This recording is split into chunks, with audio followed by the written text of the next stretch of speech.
आज पासपोर्ट मामले में क्राइम नंबर 594/2029 में न्यायालय के द्वारा गिल्टी होल्ड किया गया और उसके बाद सजा के बिंदु पर सुनवाई के उपरांत अभियुक्त अब्दुल्ला आजम खां को धारा 420, धारा 467, धारा 468, धारा 471 भादेवी में पनिशमेंट दिया गया है।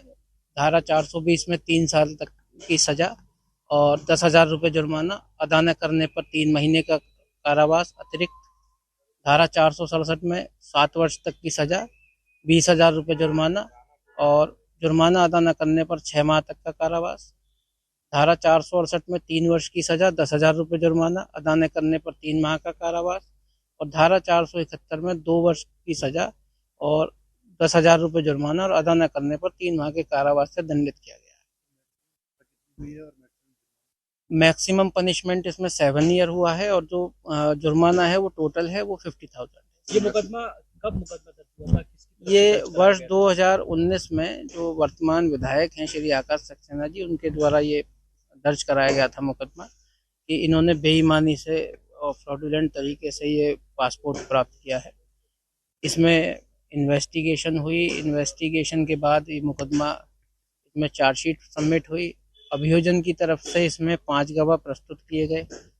इसके बाद जो डिफेंस है उसकी तरफ से इसमें 35-36 गवाहों की लिस्ट दी गई और 19 गवाह इसमें उनकी तरफ से उपस्थित कराकर परीक्षित कराए गए और साक्ष्य के आधार पर न्यायालय के द्वारा आज जो है जजमेंट इसमें दे दिया। इसमें जो धारा 467 है उसमें 7 वर्ष की सजा हुई है, क्योंकि उसमें आजीवन कारावास तक के दंड का प्रावधान है।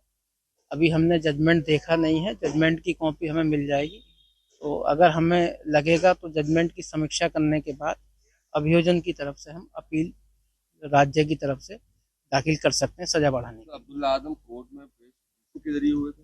हाँ, अब्दुल्ला आजम खां आज वीसी के जरिए पेश हुए न्यायालय। तो इसमें कौन कौन आरोपी बनाए गए थे? अकेले वही है। किन बिंदुओं पर दोष साबित?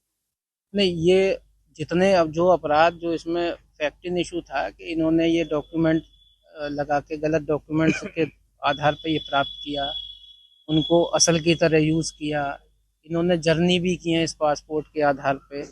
बहुत सारा एविडेंस है जो इस समय एकदम से नहीं बताया जा सकता है। एक बार जजमेंट आ जाए, क्योंकि मोर देन 400 पेजेस का जजमेंट है, तो वो एक बार आ जाए, हम उसकी समीक्षा कर लें, तो जो आप पूछेंगे उसके बारे में बता दें।